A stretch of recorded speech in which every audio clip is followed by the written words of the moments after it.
Assalamualaikum warahmatullahi wabarakatuh. Perkenalkan, nama saya Ardita dari kelas 12 Ibnu Khaldun akan mempresentasikan tentang perlindungan dan penegakan hukum.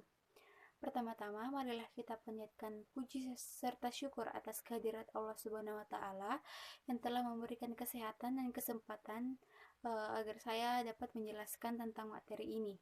Tak lupa salawat dan salam kita curahkan kepada Nabiullah Muhammad SAW yang telah membawa kita dari alam kegelapan menuju ke alam yang terang benderang seperti sekarang ini. Baiklah, sekarang saya akan menjelaskan tentang materi perlindungan dan penegakan hukum. Yang pertama, apa yang dimaksud dengan perlindungan dan penegakan hukum? Perlindungan hukum merupakan suatu upaya pemerintah untuk memberikan kepastian hukum, untuk memberikan perlindungan hukum kepada warganya agar hak-hak setiap warga negara tidak dilanggar, dan apabila ada yang melanggarnya akan mendapatkan hukuman sesuai dengan peraturan yang berlaku. Yang kedua adalah penegakan hukum. Penegakan hukum merupakan syarat terwujudnya perlindungan hukum. Yang kedua adalah mengapa perlindungan hukum tidak akan terwujud apabila penegakan hukum tidak dilaksanakan. Perlindungan hukum yang baik merupakan salah satu syarat mutlak untuk menciptakan tata keadilan yang baik. Untuk memberikan atau menciptakan penegakan hukum yang baik, maka akan diperlukan pelaksanaan penegakan hukum yang baik pula. Perlindungan hukum yang baik akan menghasilkan atau menciptakan keadilan yang merata tanpa memandang status sosial atau yang lainnya. Dengan terlaksananya perlindungan hukum yang baik, maka akan memberikan kenyamanan kepada warga negaranya. Yang ketiga, mengapa perlindungan dan penegakan hukum mutlak harus dilakukan dalam sebuah negara demokrasi? Karena prinsip negara demokrasi adalah kebebasan rakyatnya untuk bersuara dan memiliki hak yang sama dengan yang lainnya. Hukum mutlak ini berlaku kepada siapa saja, mulai dari presiden hingga rakyat biasa, sehingga tidak ada satupun yang lolos dari jeratan hukum.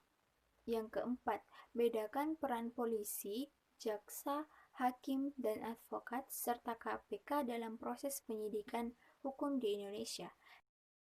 Yang pertama, peran polisi.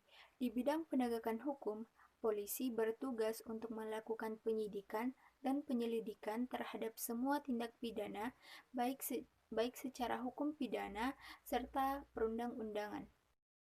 Yang kedua, fungsi kejaksaan.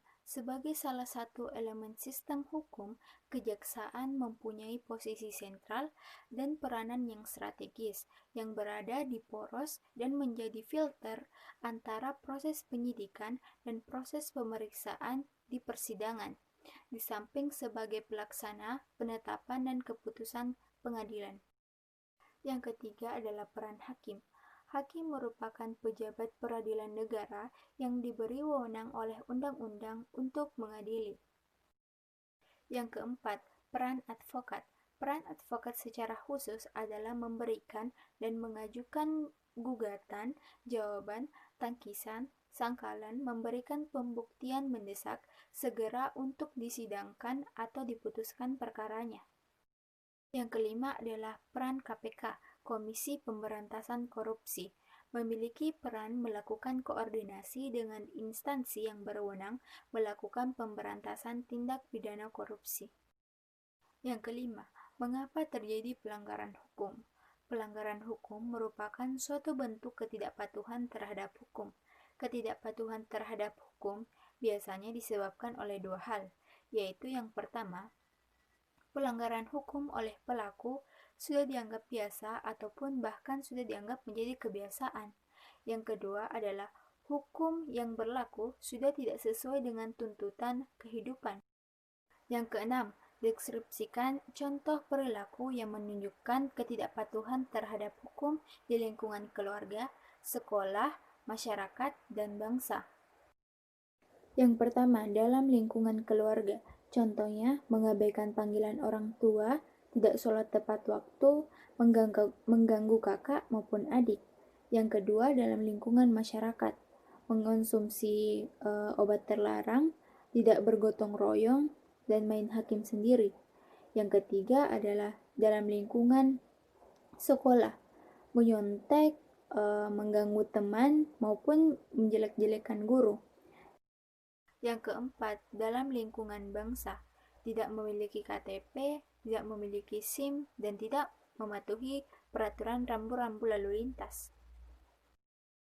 Mungkin cukup sekian penjelasan dari presentasi perlindungan dan penegakan hukum. Lebih dan kurangnya mohon dimaafkan. Wabillahi taufiq wal hidayah. Wassalamualaikum warahmatullahi wabarakatuh.